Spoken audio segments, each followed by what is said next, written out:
Okay, our next presentation at our conference, our presenter from Azerbaijan, Bilgeyis Hajiyeva. Let me introduce our presenter.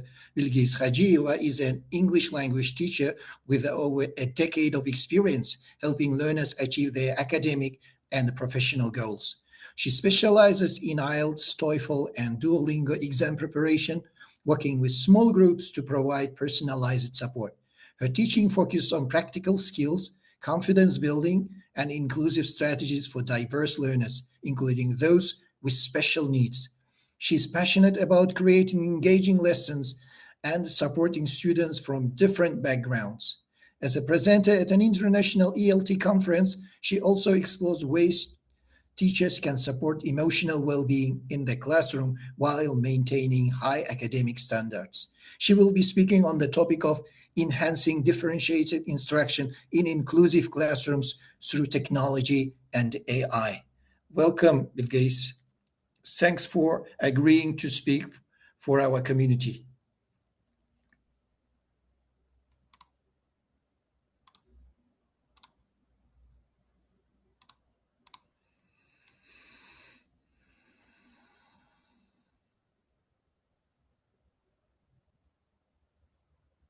Bilgeyis, are you here?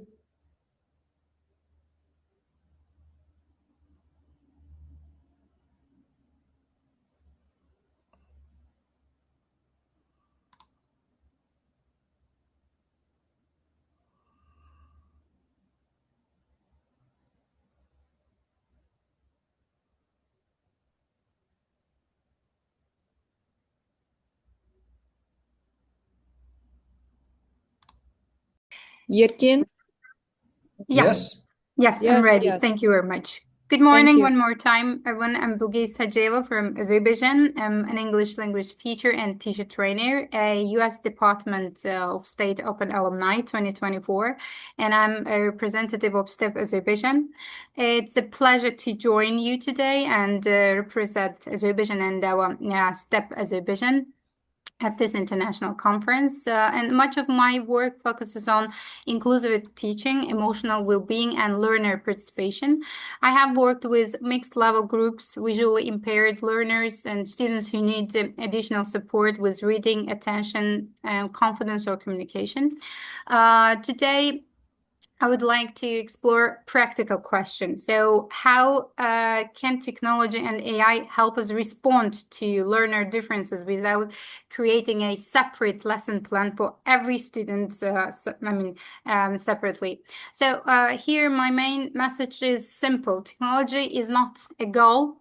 So it is, technology is not the goal, and AI is not the teacher. They are tools that can help us remove barriers, offer meaningful choices, and maintain the same learning objective. So during this session, I will share a simple planning framework, practical classroom examples, and reusable AI prompt, and a short activity that you can adapt for your own lessons. So let's begin. We know that our learners may be in the same classroom, but use the same coursebook and work towards the same learning objectives. However, they do not all begin from the same starting point. For example, one learner may understand a written text but hesitate to speak. Another may communicate confidently but struggle with spelling. A visually impaired learner may understand topic perfectly, but unable to access worksheet. Or a learner with dyslexia may need an audio version or additional processing time. A quieter learner may understand everything but avoid speaking in front of the class, let's say. Now I would like you to think about your own learners. And please type only 1 or 2 words in the chat, Zoom chat, and tell me what is one thing that may prevent a learner from participating fully in classroom. So it could be something such as anxiety, small print, or I would like to hear, to read your options. So yeah, okay. Shy Yeah. one, as I've said, they slow readers, exactly. Right. Definitely. Bilgeyis, you will be supported by the chat moderator, Rosetta Bhagwandin from Guyana. Rosetta, are you here? Yeah, okay. Yes, thank you. Great. Okay, you mean I need to close it? All right, so yeah. Okay, everyone. So welcome, Bilgeyis. So she's asking the question, what are two the most barriers prevent full participation in classrooms? Actually opened the chat and I could see some interesting answers coming from our listeners, so they can continue their ideas. Yeah. So we have Araceli. She's saying it's if you're being bullied, fear to speak up. Exactly, like anxiety. So it may prevent learner from showing what they actually know. Yes, anxiety of like they're. Then we have Mona Lisa. She's saying engagement. Exactly. Sometimes we can have like difficult vocabulary. A learner may understand the main idea, but still need the vocabulary support. Sometimes we can have some small print, let's say barriers. Also like limited time. Sometimes like teachers give some, let's say you have 2 minutes to complete this task. So maybe 2 minutes can be enough for one student, but really short for others who have difficulty processing the information, quickly. So, and also like, I think one of the main these obstacles can be long instructions. So sometimes the task is appropriate, but instructions create barriers when they are given in a long way. Okay, thank you very much for your answers. Okay, so we have a very interesting one coming from Farikova.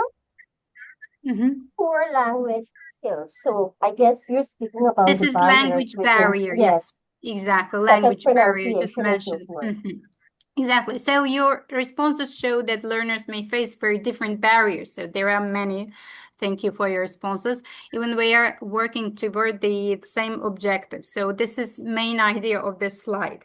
So learner difference is normal. Equality cannot simply mean giving like every learner the same page, the same instruction. And the differentiation, but does not mean lowering the destination. It provides more than one route to reach to how to overcome barriers and to reach our destination. Next slide. Thank you everyone for interesting questions, and thank you. Bilgeyis, continue please. Yes. Thank you very much. I'm moving towards the next slide now. So now what I do, like before adapting a classroom activity, I usually ask myself 3 questions.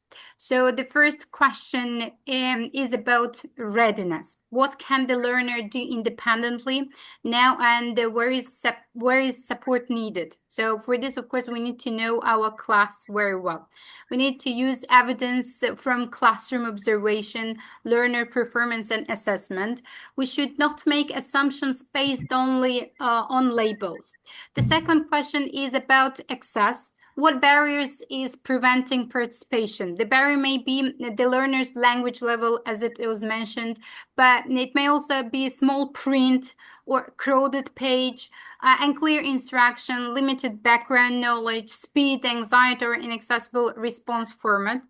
The third question is about expression. How can the learner demonstrate the same learning?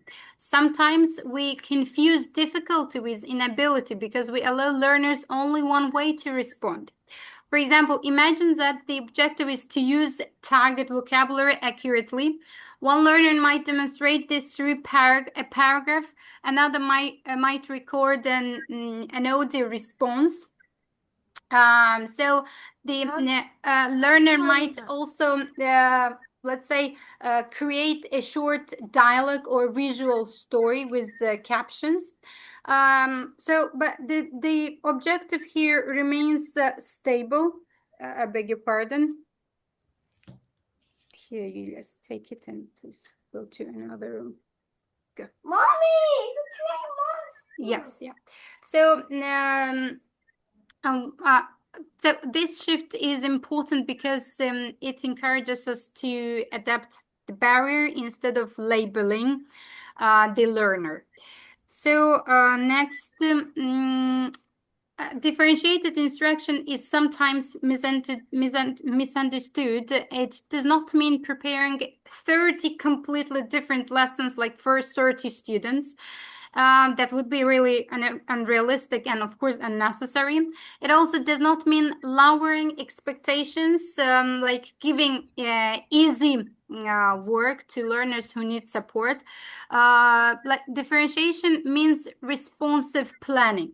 So the teacher uses evidence about learners' readiness, interests, needs, and then adjusts how learners access and practice or demonstrate learning. For example, Carol Ann Tomlinson identifies 4 areas that teachers can differentiate. The first one is content, so what learners work with. The second is process, how they engage with and understand the material. The third is product, how they demonstrate their learning. And the first is environment, the physical and emotional conditions in which learning takes place. So the class still has one meaningful objective. Different learners may simply need different supports to access it. And here, technology and AI can help us create accessible formats, scaffolds, models, and feedback more quickly. However, the teacher still remains responsible for every pedagogical decision. So it's very important. This approach, let's say, connects naturally with universal design for learning. I think most of you already are familiar with UDL. So UDL encourages us to anticipate learner variability from the beginning instead of waiting for a learner to experience failure. It focuses on 3 main areas. The first is engagement. Why will learners participate? We can support engagement through relevant topics, appropriate choices, collaboration, belonging, and emotionally safe participation. So here, like classroom activities, differentiated classroom activities work well. So the second one is representation. So how is information presented? We can combine text, audio, visuals, demonstrations, examples, vocabulary support, and clear organization. So the third one is action and expression. How can learners participate and demonstrate that they know something?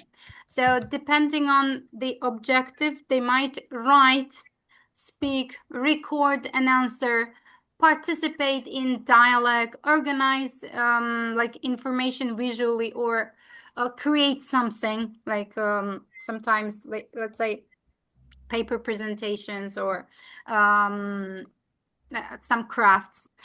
So at the center of this principle is learner agency. So this does not mean that learners choose everything.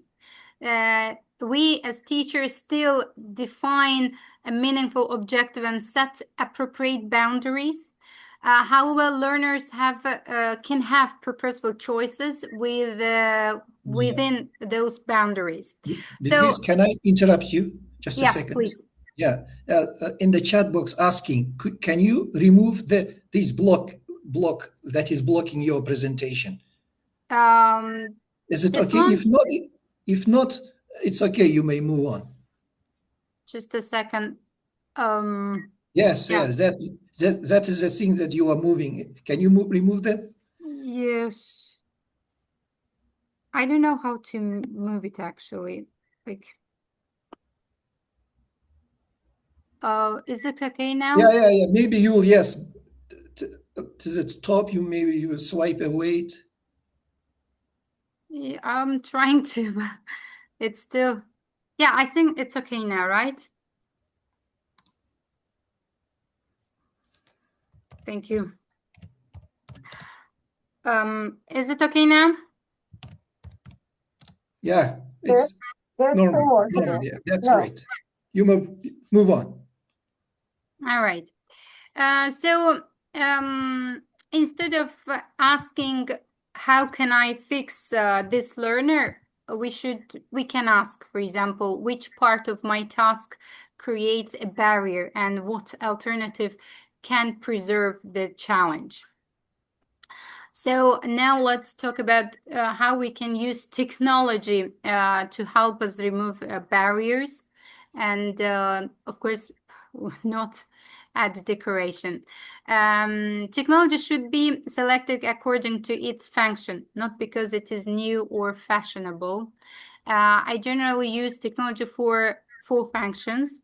The first function is access, like text-to-speech, captions, enlarged text, strong contrast, let's say.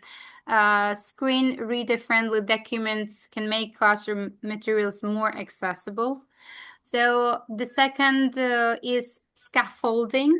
Technology and AI can help us create models, glossaries, guiding questions, chunked instructions, and sentence starters. The third one is choice. When it remains aligned with the objective, learners may respond through text, audio, or visual organizer. So the first function is feedback. Technology can help us provide timely feedback, but specific and level appropriate. However, as teachers, we must review the accuracy, tone, and usefulness of the feedback. These functions do not always require an expensive or complicated platforms. Like we have different AI tools you already know, like Grammarly, Cloudy, Gemini, or ChatGPT, and many others. So Killbot, for example, is one of another examples. So let's say we begin. So this function, we begin with barrier, then choose the tool. For example, if the learner cannot access text because of small print, like if they have some problems with their sites, we do not need a complicated application. We may simply need a readable, say, digital document or text-to-speech. If the tool does not improve access, participation, expression, or feedback, it may create more cognitive load. So that's why we need to be really careful when choosing the appropriate AI tool or technology or device, let's say. So the best technology often becomes almost invisible because learners can focus on language rather than on the tool. So now next, let's say we are going to look at a practical reading example. So we know that our shared objective is that students will identify the main idea and supporting details and summarize them accurately. So here, let's say students will in original rote, learners read a B2 article. answer open questions and write, let's say, 120 word summary. So some learners may complete this independently, but however, others may be blocked before they have an opportunity to demonstrate their comprehension. We can therefore create an accessible route while keeping the same objective. We might provide an audio version and divide the text into shorter and clearly organized sections. We can highlight essential vocabulary, add guiding questions. Well, in this, let's say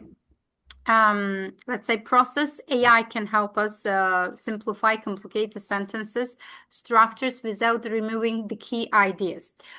For the final response, learners may write summary or record it orally, but only if the response format still measures objective.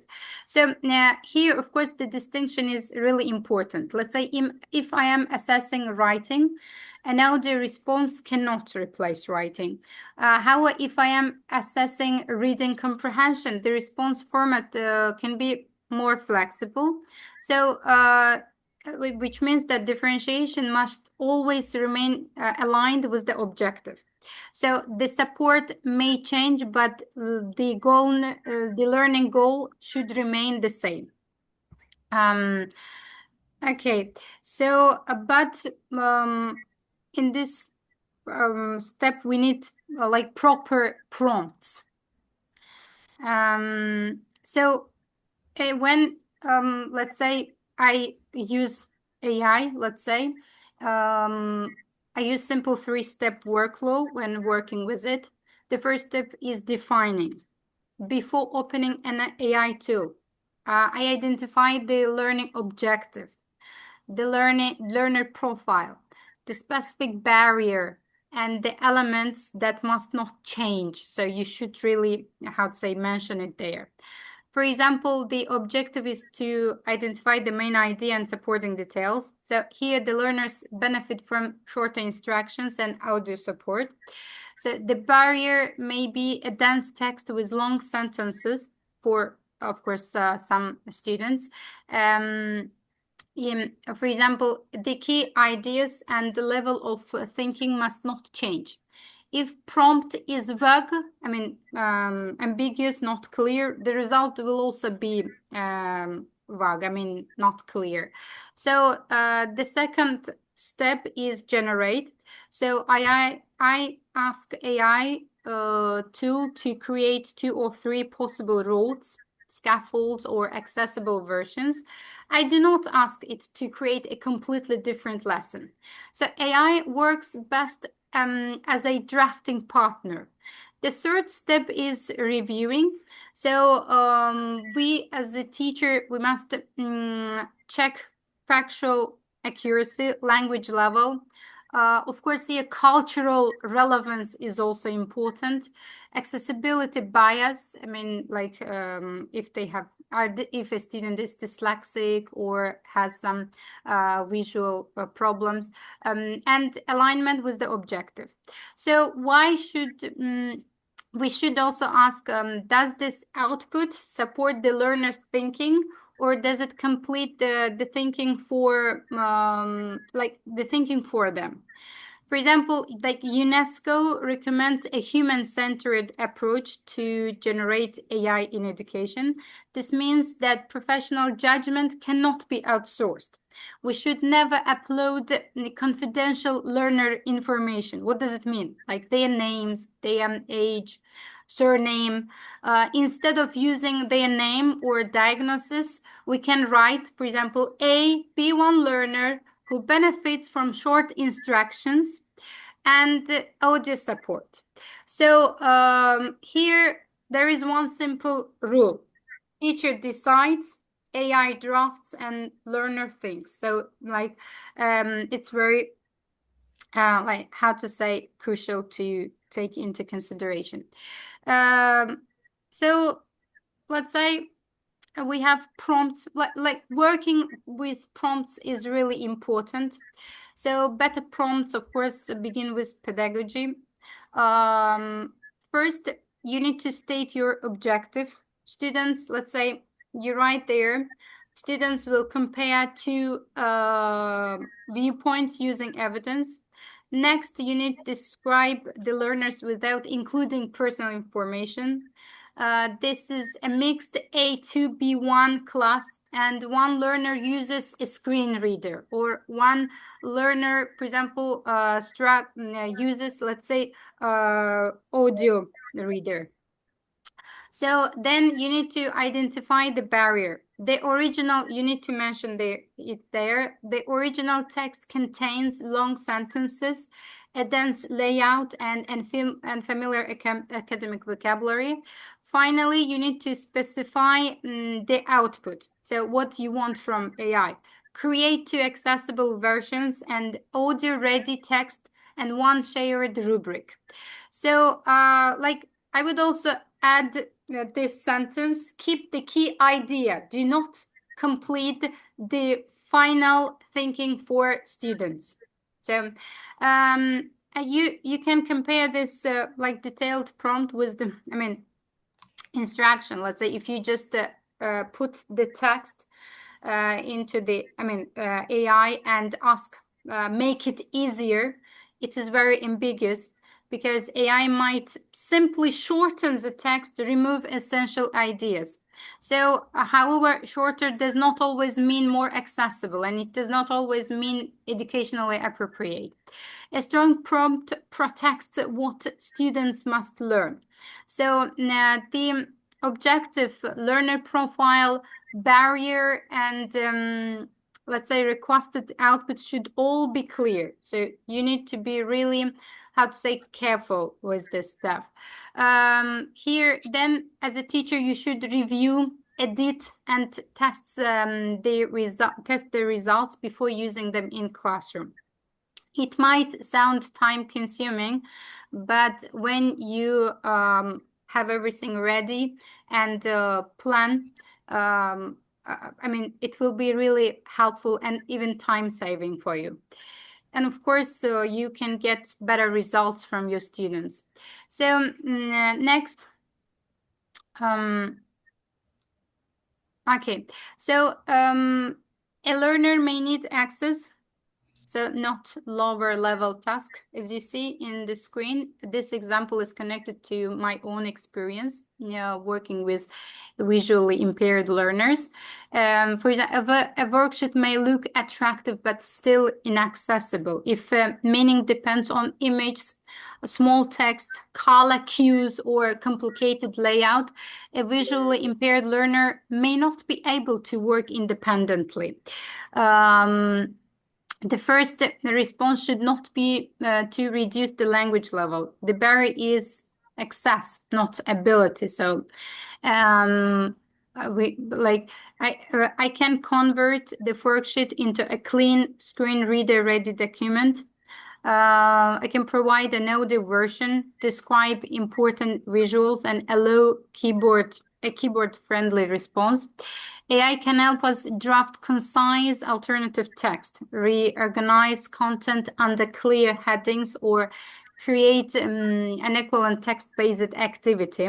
So, however, for example, as a teacher, I must check every AI-generated description, because sometimes, not sometimes, but in many cases, AI can misunderstand an image or include unnecessary information.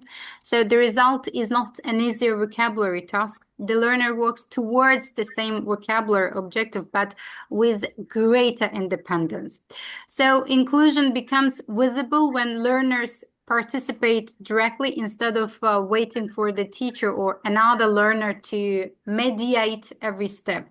So accessibility removes obstacle, not challenge.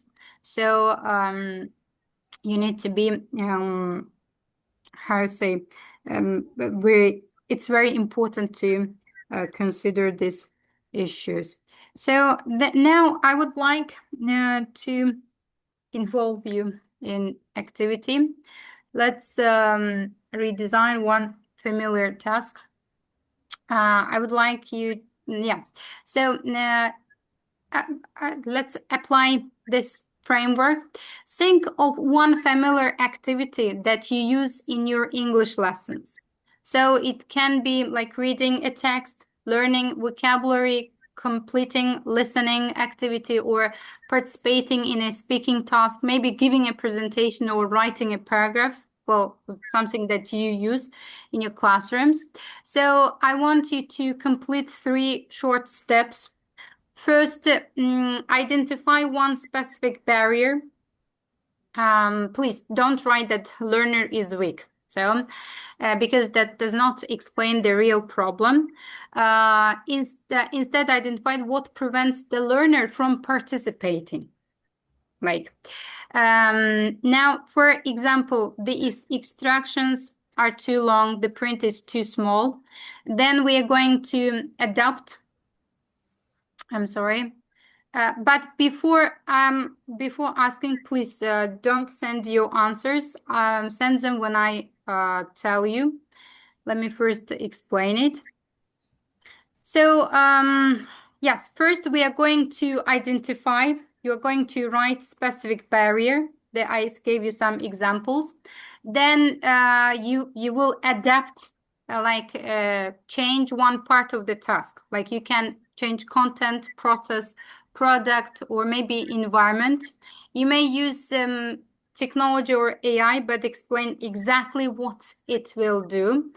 For example, you can write example, provide an audio version, divide instructions in 3 short steps, create vocabulary bank.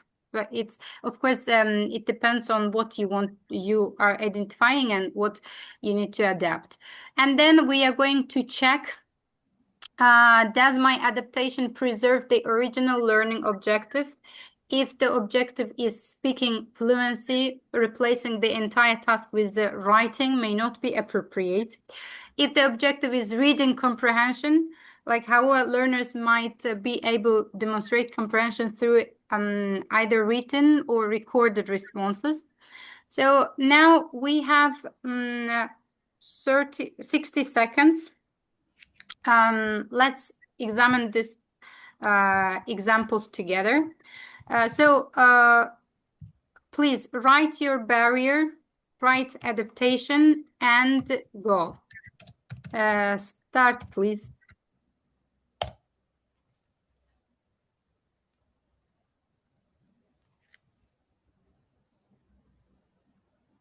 So I would like to start the timer.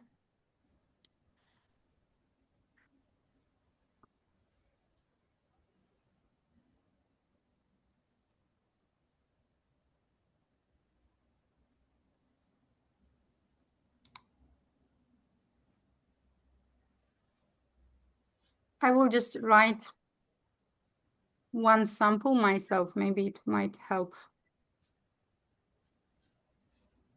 us respond. Right here, chat. Where is the chat?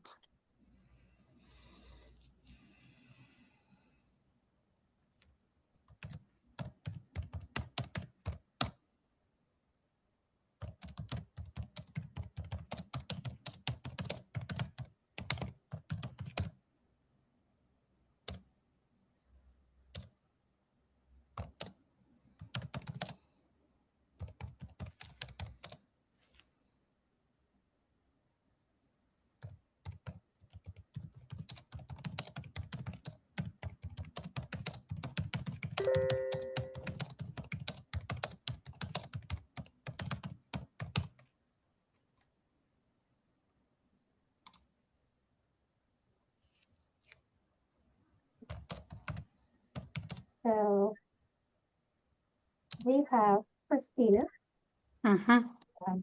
She's saying next level group, paired students, peer check, and peer support. Then we have Mona Lisa. She's saying recall of grammar lesson, barrier, gamification, adaptation, which is the aids learning. And then we have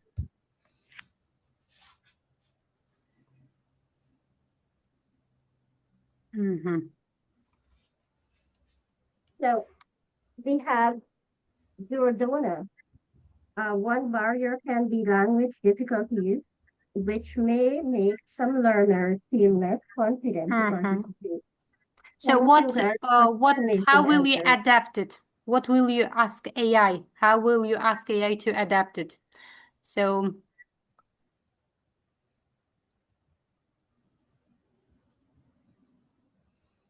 dear educators, we're going to put that into practical results now. How do we go forward in adapting our answers?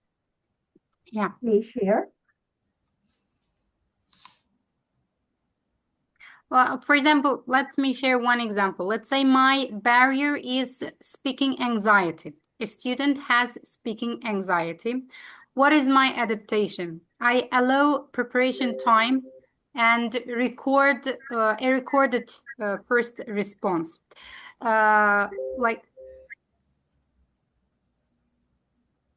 So then I check, well, this is the same speaking objective. So a student is shy to speak in front of the group. That's why I give that student time and record answer first. And we'll listen, and then the student comes and answers in front of the audience, let's say.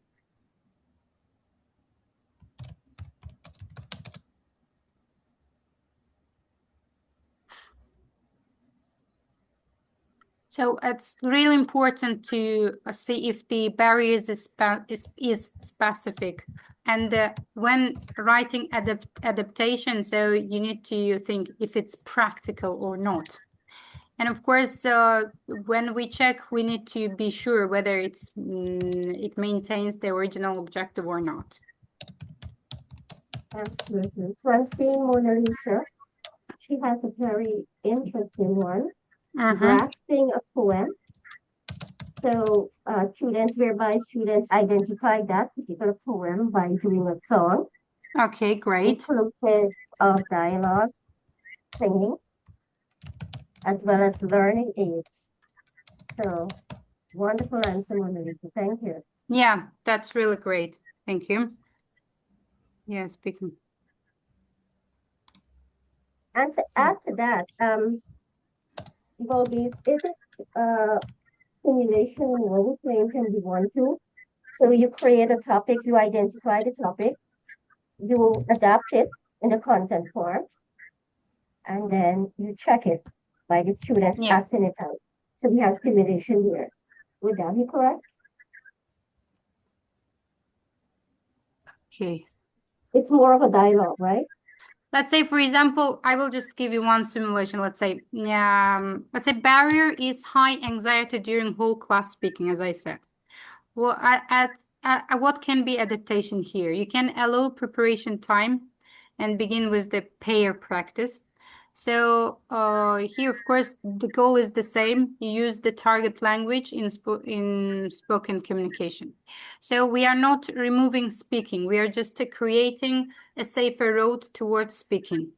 Or maybe, let's say, the barrier is dense B2 text with unfamiliar vocabulary, as I mentioned. What I do to adapt, I add short glossary and divide the text into sections. And what is the goal here? We identify main idea and supporting detail. So the learner receives vocabulary and organizational support, but the comprehension objective still remains unchanged. Thank you. Or maybe this one more example about writing. Let's say barrier is difficulty organizing ideas. As an adaptation, we can provide a visual organizer and sentence starters for certain students. So here the goal is the same, writing a structured opinion paragraph. So the learner still writes the paragraph. The support helps with the planning and organization, of course, so time saving. It's also time saving for the certain students. So I want really to thank you for your ideas. The strongest adaptations begin with the learning objective and barrier, not with the name of an application, remember it. So technology is useful only when we can explain exactly which barrier it removes. So you can give this as a prompt to AI tools. So next, Need to press button. So now we also need to be really honest about the risks of AI. AI can widen access, but sometimes it can also create new barriers. So the first risk is accuracy. So it can produce incorrect information and sometimes unnatural language, inappropriate examples, or materials that are not genuinely at the requested level. So the second risk is bias. AI-generated examples may represent only certain families, cultures, accents, let's say abilities or social experiences. But inclusive teaching requires us to ask whose reality is represented and whose is missing. So the third one is privacy. So like names, diagnosis, photographs, assessment records, or other identifiable information should not, be put into public AI systems. It is really risky. So we should describe the instructional need, not the individual. It's very important. The first risk is dependence. But I would like to stress on privacy because many times when talking to my colleague teachers and sometimes when let's say joining some trainings, I have noticed that teachers sometimes really use names, and sometimes they even say, this is just AI tool. Let's say, how does AI know that Ali is someone, let's say, in some country? But you can never predict the real danger that particular student can face in future because of this AI, because as you know, like on internet, on TV shows, by cyber security personnel, we are always, I had to say, warned not to share any identical, information. It can be really dangerous because it can be misused by people who have bad intentions. So the first risk is dependence. If AI writes every answer or removes every challenge, it prevents learning. So scaffolding should support productive thinking. It should not replace it. Human relationships, observation, empathy, and professional judgment should remain central. So as we said, like we decide, AI drafts, and our learners think.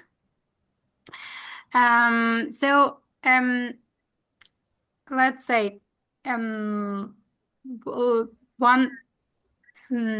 if differentiation and AI feel like another large responsibility, you can start small.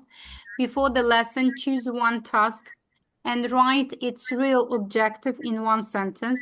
Then identify one likely barrier. During the lesson, offer one additional route or scaffolding. It might be, for example, an audio version, vocabulary bank, chunked instruction, or maybe additional processing time, a model response, speech to text, for example, a choice of response format. After the lesson, collect all the evidence and ask yourself who participated, who needed less teacher support, did the adaptation maintain the challenge, did it accidentally create a new barrier. You can also ask the learner what supported them and what did not. And then, of course, you can improve the activity before using it again. So every time you can learn about new barriers, and after every lesson, you can find out new solutions and then adapt and use it in your later classes. Over time, these adapted materials will become part of your regular teaching resources. So differentiation becomes more manageable.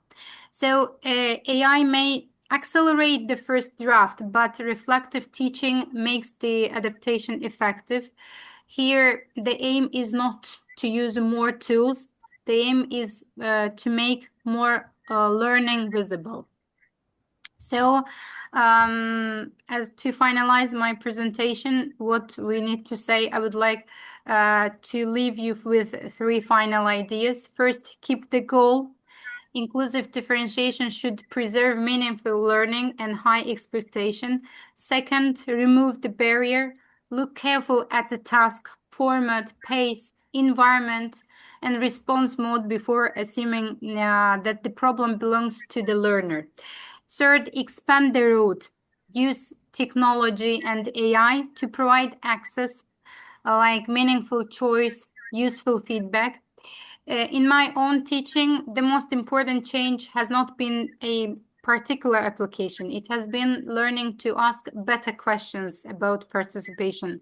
Who can enter this task independently? Who remains invisible? What small change would allow that learner to contribute? So here, like technology serves as access. AI supports our design. However, we create the conditions in which learner can feel safe, challenged, and seen. So no learner should become invisible in the classroom. This is my main, let's say, rule. So thank you very much for your attention, and I welcome your questions. I would also be happy to hear about one adaptation you are planning to try, for example, at your next lesson. Thank you. Thank you so much, Bilgeyis. Rosetta, do we have questions for our presenter? Yes, we do. So we have a question from Kajan. It goes, before reading, I show a picture or spell only name of the story or text. They have to predict the stories about it. Can you repeat it, please? Sure. Before reading, I show a picture or tell only name of the story or text. Then the students have to predict the story and speak about it. I guess we're trying to identify a topic in the classroom, and it should be demonstrated by a storytelling. Hajakan, can you elaborate more, please? In the meantime, let me read another question. So it's more of or a thought. Forgive me if I pronounce your name wrong.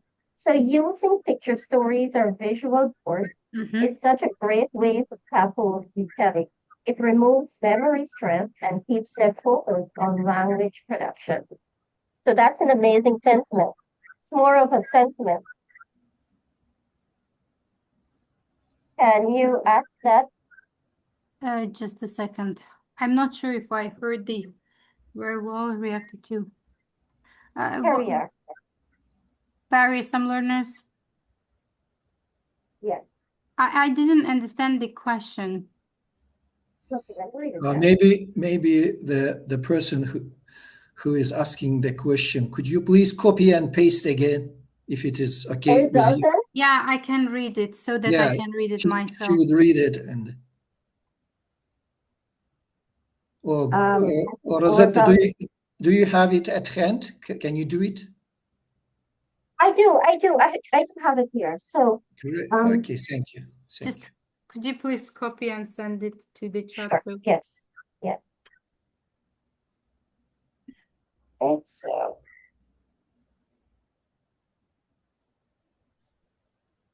can you see it there? Yes, you can read, Bilgeyis. So using picture stories or visual boards is such a great way to scaffold retelling to most memory styles. Will it be helpful if I tell only name or show picture? The name of what? To the AI tool? It wasn't mentioned. So will it be helpful if I tell only the name of the story or text? If you are using like AI tool, then you should like share the text with it. I mean, you should send it the full text and what is your adaptation here? What is your barrier, let's say? Let's say you have a text, short story to read. So what is the barrier? What do you think your student is not going to understand? What kind of AI makes students lazy. We are not talking about like allowing students to use AI, but we can, to improve speaking skills. So to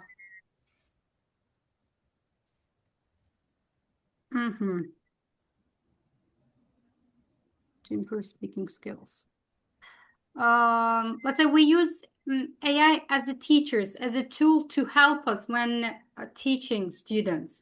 So because like we know that in differentiated class, there can be different students with different needs. With let's say if a student is dyslexic, that student cannot read, then it's better to ask any technology or AI tool to let's say record audible script so that the learner reads and listens to the script simultaneously. So it will help the student to engage in activities in the classroom. So if the student is, let's say, visually impaired and cannot read, let's say, again, like this audible recorded material is really helpful. Yes, exactly. Thank you, everyone. Yes, exactly. Of course, that's why we need to be careful with creating prompts. One more question, Rosetta, if there is. Yes. So we have Roxana. What do you think can be the biggest risk of using AI in education? Very, very interesting and nice question. Thank you. Yeah, well, I mentioned in my presentation, I mentioned the risks. One, the main risk can be like the identity, sharing the identity of students. So it can be really, if the information gets in bad hands, it can be really dangerous for their future, or for their, personal life. It can create some hazards in their personal lives. So a second second, of course, like risk of let's say adapting AI in our education. It can be, let's say, if we don't give right prompts, it can create more barriers, it can create more challenges, difficulties. No, yes, it doesn't really make sense to give students homeworks, especially if they, let's say, will require some writing. Because mostly, how do I do to prevent that my students do not use AI at home? When, for example, retelling stories, I insist that they share their own reflections on the text. So, and I usually ask comprehension questions. So instead of, let's say, making them memorize and retell it. When writing tasks, of course, it's impossible to control this situation with writing tasks. When you know your student, when you know the how to say ability of your students, you can understand whether this writing paragraphs belongs to your students or if it's AI generated. So you can just remind them not to use it, and of course mostly try to make them work during classes rather than giving homework. So instead of giving some homework, I make them work in the classroom. Thank you very much. Thank you so much, Bilgeyis. It was a great presentation. So again, many participants are asking your presentation slides. So it would be great if you share with them. Yes, definitely. Yeah, thank you so much. Thank you so much for moderating the chat box, Rosetta, and facilitating Q&A session. Jürgen. And I'm really grateful for this opportunity to share my knowledge. And thank you for the listeners for joining this conference today. Yeah, thank was a you great so question. much for our chat You're moderators and welcome. our previous moderator, Nadra Kushbakova, as well.